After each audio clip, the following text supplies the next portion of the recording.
South East Queensland. They will not be open tomorrow. And can I also encourage people to work from home tomorrow, because we do expect the levels around Brisbane to remain high. Around Ipswich, of course, this event's moving down to the southern ends of the Gold Coast, of course, Logan, the Scenic Rim, and of course we've got the peak happening as well in Maryborough. So we will put the full list of councils. I've just had a meeting with the mayors as well. We will update that through the media channels, but please, if you are living in those areas where there has been a lot of rain, I'm urging you that your children will be staying at home tomorrow, and we don't want people out on the roads. We need our emergency services to get out and about as quickly and safely as possible. Now also, if you are living in an area where there are you're prone to river rises or creek rises, now is probably the time to start thinking about your safety plan. So what does that mean? We'll get the State Disaster Commissioner to go into a little bit more detail, but if you have friends or family elsewhere, you may have to think about moving to a safe place. We are opening up, the councils are opening up more evacuation centres. I think there are over 20 open at the moment. I know Brisbane City Council is looking at opening another couple. And as I said, we never expected this rain. This rain bomb is just, it's unrelenting. It's just coming down in buckets. It's not a waterfall. It's like waves of water just coming down, and everyone can see it. So we want people to be safe. Everyone can see what's happening around their local suburbs. Once again, parents, please do not let your children go into these floodwaters. I've seen images on the TV. Anything can happen. Please have your kids at home. Now's not the time. If you're a teenager, please don't go near it. And can I also stress to the media outlets, please don't film that, because it is unsafe. Please, I want everyone to be safe during this time. And the Commissioner will talk about that in a little bit more detail as well. Okay, so for the next 24 hours, we do expect the rain to be easing. But of course, that doesn't mean we're out of the woods, because we're going to see these high levels for the next 3 days, especially around Bremer, the Brisbane River, and also down to the Logan, the Albert, and there could be some flash flooding as well.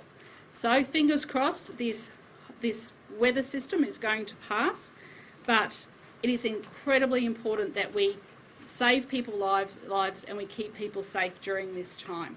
So if you are seeing, water coming up, now what happens here is the local councils are responsible for issuing the emergency alerts, and our people here are monitoring those councils and urging the councils to get the emergency alerts out, so then they can alert the suburbs of the families of where we think there are issues. So they do all that mapping, and we are stressing to them to please get that information out. And can I say they are cooperating very well, so thank you very much for that. Okay, I'm going to hand over to the Bureau, then the Commissioner, the State Disaster Coordinator, and then separately, after we finish, because I've got the Prime Minister coming here and I don't want to be late for him, you'll have a separate briefing on the water and the dams. But we are seeing, once again, incredible levels into our catchment system. It's now up to 169.4%. There's a lot more capacity there, and hopefully with the easing, those controlled water releases, you'll hear from the dam experts, and that's what's really important. I want Queenslanders, especially in South East, to understand how that's operating. They have given me a level of assurance, and I want them to give you that same level of assurance that I've been briefed on, and that's the way we operate in this state. We get the expert advice, we get them in, and we listen. Okay, the Bureau. Premier, before you go, can yes. you take some questions before we try to the others? Yeah, sure. Yeah, why were the rainfall forecasts that you warned about in Parliament not taken into account to allow for significant releases of water from the dam, to allow for spare capacity? Why was that not done at all? What do you mean? I mean, there has been a whole lot of modelling that has been happening. No, forget the modelling. I'm talking about releases of water. Yeah, and that has happened. Well, there was a dribble of water on Friday. Oh, I'm sorry. The rain was falling. Sorry? Are you aware that the new manual that your government commissioned doesn't actually permit for releases of water based on forecast rainfall? Well, what we have been doing is that we have been listening to the Bureau, and that's what we do. You're aware that the manual They've been going through all of the doesn't modelling. permit releases of water? They have been going through all of the modelling, and they have been following all of the recommendations from the Commission of Inquiry. Okay? No, that's not So, true. yes, they have.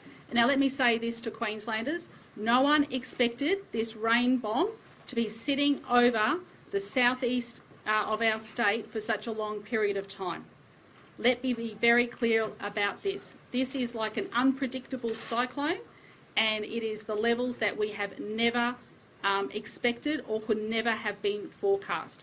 Now everybody is doing a whole lot of extra planning on top of what has already been planned. But extreme rainfall was forecast because you warned about it yourself Yes, last Wednesday. yes, but we didn't And it's expect happened. it to stay this Yeah, long. but the dam wasn't. I don't given control the capacity. weather with all due No, respect. you do control the dam. I with do all not due control the respect. weather. The dam is controllable, and you had the opportunity to achieve a buffer. And we have a lot of capacity What's left in the capacity? dam. Up to 200%, and it can even go higher. No, in terms of megalitres, how much is left in the flood compartment? Okay, look, I'm sorry. I have experts here that will talk to you about that. Okay? So let's go to the Bureau. Thank you.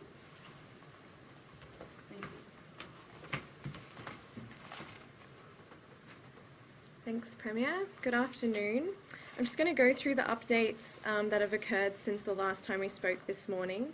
So while we are seeing a contraction of this weather event further south and the focus still remains on Brisbane and Gold Coast, we have seen some isolated shower and storm activity about the Sunshine Coast. So just noting that those areas are still seeing some rainfall activity, even though it's not this widespread event.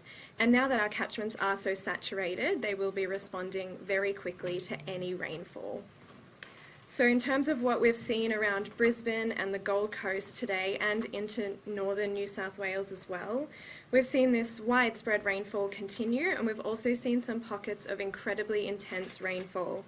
So we've seen 135 millimetres within 90 minutes fall at Kippa-Ring, and we've also seen 52 millimetres within half an hour at Marumba Downs. So just noting the intensity of that rainfall is incredibly quick, it's incredibly fast, and the Bureau has been issuing severe thunderstorm warnings with the standard emergency warning signal. That's the highest level of warning that we have for these storms that are producing really large amounts of rainfall. So the forecast is still that we will continue to see this rainfall today and overnight, with some relief coming tomorrow as this system contracts south. Thank you. Thank you. Commissioner? Thank you. Good afternoon, everyone. Thankfully, there haven't been any more deaths in addition to the 6 that I reported earlier this morning. However, I do want to speak about the behaviour of personnel out there at the moment and the fact that we might have more deaths as a result. This morning I spoke about the fact that we'd have 6,000 jobs in the previous 2 days related to water-related issues. Imminent threat, people playing in water, people crossing in water, community assistance, and the list goes on. In addition to that, there has been another 1,000 calls just in the last several hours. I want people to speak to their friends, parents to speak to their children about this behaviour, please. There are people on surfboards, people swimming, people trying to cross on waterways, and the list goes on. I ask all of you that you take this seriously, that you stay off the roads unless you desperately have to be on them for an emergency matter. The issue here is you are not just putting your own life at risk and other members of the public, because even the members of the public are actually going out to conduct rescues, but you're also risking emergency services. If you're needlessly on the road, we can't get to some of these events, and in fact, we can't get to some of these events because of the sheer volume of water on the road. So can I please ask that you listen to authorities, you be aware, and that you assist us in this as much as you can. And if it's flooded, always, if it's flooded, forget it.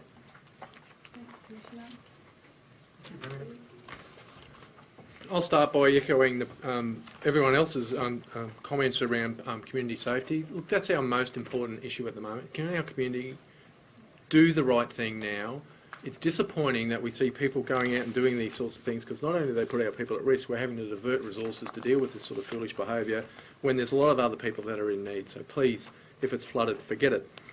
We currently have disaster declarations in place for Gympie and Brisbane, and we are considering a disaster declaration for Maryborough at the moment. The current focus is in Brisbane. We have flash flooding, extremely dangerous conditions, road closures, multiple road closures across the area. The rail network is out, river and creek flooding, and landslides that we're having to respond to across the southeast footprint, but particularly in Brisbane at the moment. For anyone that needs assistance, please, 000 if it's a life-threatening situation, and we will respond. Also a reminder for everyone that this is tied to high tides in Brisbane, so we will expect high tides both tonight and tomorrow. There are 2 high tides every day, so we are planning around those tides to make sure that we've got the appropriate messaging into those areas to warn people as soon as we can with clear advice around how they may be impacted. And of course that will change as this situation changes. We're constantly monitoring the water and sewerage in Brisbane, and at the moment I am advised that it is operating well. We have 945 persons across 27 evacuation centres in the southeast corner, and that continues to change. We've seen evacuation centres open in Brisbane, and the latest number was 26 at the Sleeman Centre, but that is likely to change. Across the southeast corner, 31,471 customers without power, and that again is likely to change. Some of these are deliberate outages to keep safe environments for people that are working out there. At Gympie, very much a focus for there, 385 persons in evacuation centres there. Our planning has worked quite well there. Our focus in the coming days will be around the restoration of critical infrastructure and essential services such as power and water to ensure that that community can recover as quickly as possible. We will also focus on Maryborough. We're advised that the likely flood level for Maryborough with the peak tonight and into tomorrow is around 10.5, although we are planning to 10.7 metres, bearing in mind that the level reached in January was 9.96 metres, so we are seeing a higher peak. And also a reminder that the levee there is solid to 11.4 metres. So very much a strong focus on there. And we are anticipating people to be displaced and have to leave their homes, so that work is undergoing. The other area of focus for us at the moment, of course, is Logan, the Logan River, in particular in Bow Desert area. As this rain spreads south, we're expecting that to become an issue for us, and we're monitoring it closely. Thank you. Thank you, Commissioner Rich. Good afternoon. QFIS has seen a significant spike in calls for assistance today. We've received 1,500 calls for assistance today. That takes our total for this event to 6,500 calls. If you have put a call into QFIS, we will get to you. Please remember that call 000 if you have a life-threatening emergency. Otherwise, please call 132 500 and we will get to you. So we appreciate your patience at this very difficult time. Most of our calls are occurring in the Brisbane area at the moment, in the suburbs along the Brisbane River, along with Logan, Ipswich and Bow Desert. So we thank you for your patience at the moment, and please dial 000 for emergency life-threatening calls and use 132 500 for all other calls. Thank you.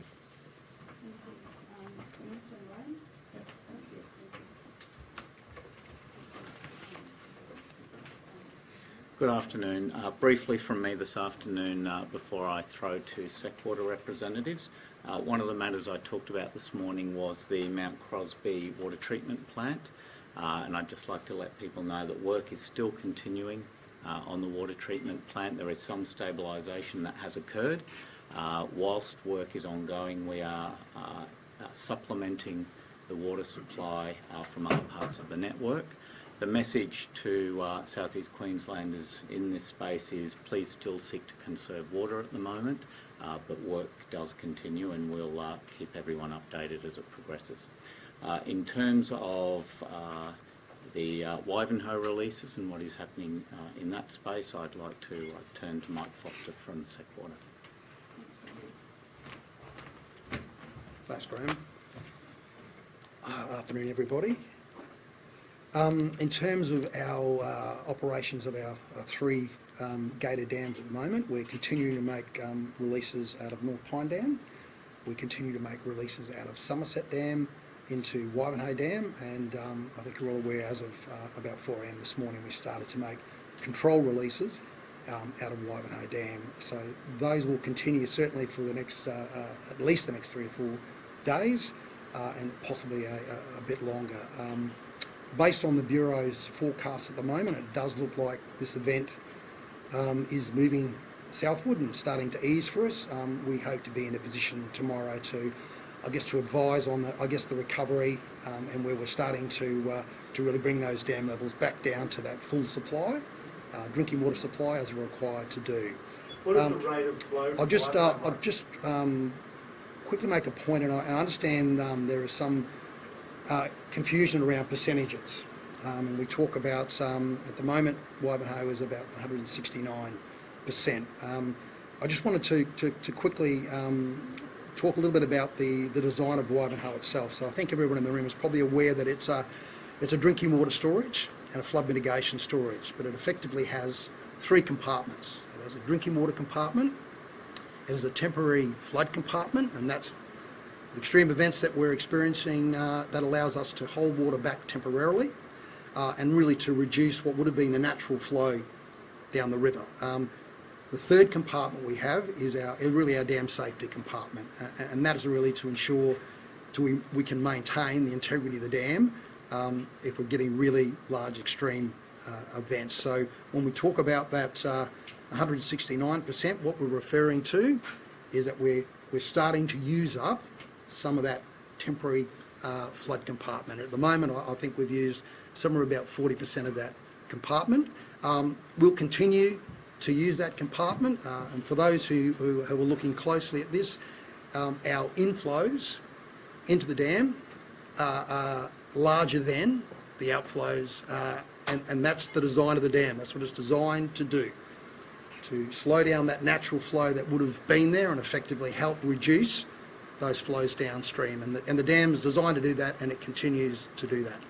Why weren't the releases started earlier so you had a greater capacity in case this event continues to dump water over the dam? Because if it continues, your hands will be forced to make the huge releases that were made in 2011 that were about 80% of the Brisbane River flood, the dam releases. Look, there's every I should make this point really strongly, every extreme weather event we have is different. We certainly have a manual operations that focuses on certainty. And when I talk about certainty, that's water on ground.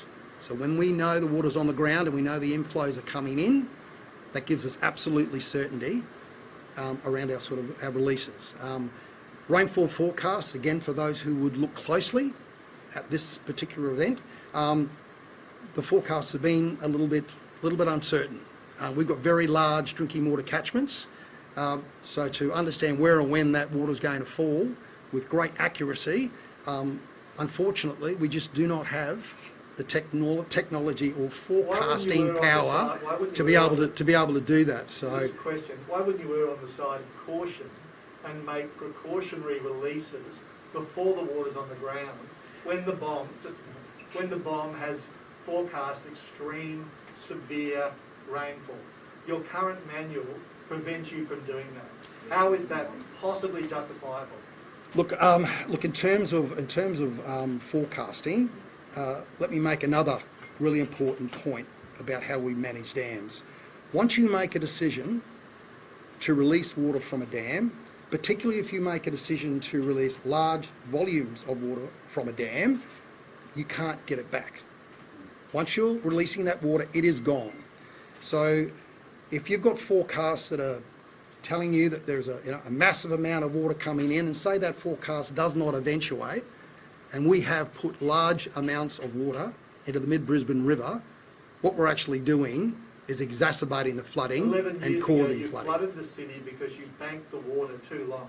You flooded the city by doing that, and you're doing the same thing again and gambling that this event will pass before you have to make those massive releases that will flood the city again.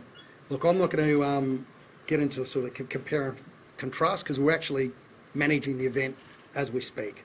What I can say is that we are confident based on the forecasting we've got at the moment, looking at where this event might go, that we are able to continue to use the flood compartment as we have, and we will continue to fill that flood compartment. What's the current And one of the layout reasons that we actually do that is that, and utilise, we have the luxury of a very large flood compartment, that it does allow us to better manage the size of the flows that we're required to make downstream. Our manual, and one of the key drivers of our manual, is to try not to exacerbate what's happening already downstream or add to the impact. If you make the releases before the rain's on the ground, you've allowed yourself to have a bigger buffer in the dam. That's obvious common sense. And that's been the product and lesson of the 2011 flood, which, as we know, was largely avoidable and was the product of massive releases at too late a stage in the flood event. I'll just say this one more time, that if we had technology that gave us the level of certainty that you seem to think we have, then we'd be having a very different conversation. We don't have that. We don't have that level of certainty. You're trying to have your cake and eat it, Mike. You're saying, oh, the forecast now is that we're going to be okay, but you're saying we couldn't rely on the forecast to make the precautionary releases. So which is it? Which way do you want it? We're making releases based on water on the ground. That gives us absolute certainty. Do we look at forecasts, and do we take on board forecasts? We do, to give us an idea of where an event might go. But in terms of making releases on the ground, that's what we do. Yes, we have to go. And there's a lot of Well, work that has with to respect, happen. this is of great importance to the people of Brisbane. Many thousands of them had their homes flooded 11 years ago through the negligence of the dam. So I think we should have a few more questions about this. We'll take a couple more questions and then we have to go to the next event, okay? There's a lot of work happening in What's the, how big are the releases you're expecting in the next 12 hours? So look, we have the benefit of making our releases off the peak, particularly of the Lockyer. So the Lockyer River has started to go down, and what that really means is that we were able to match that and not go greater than the peak that the river system's already experienced.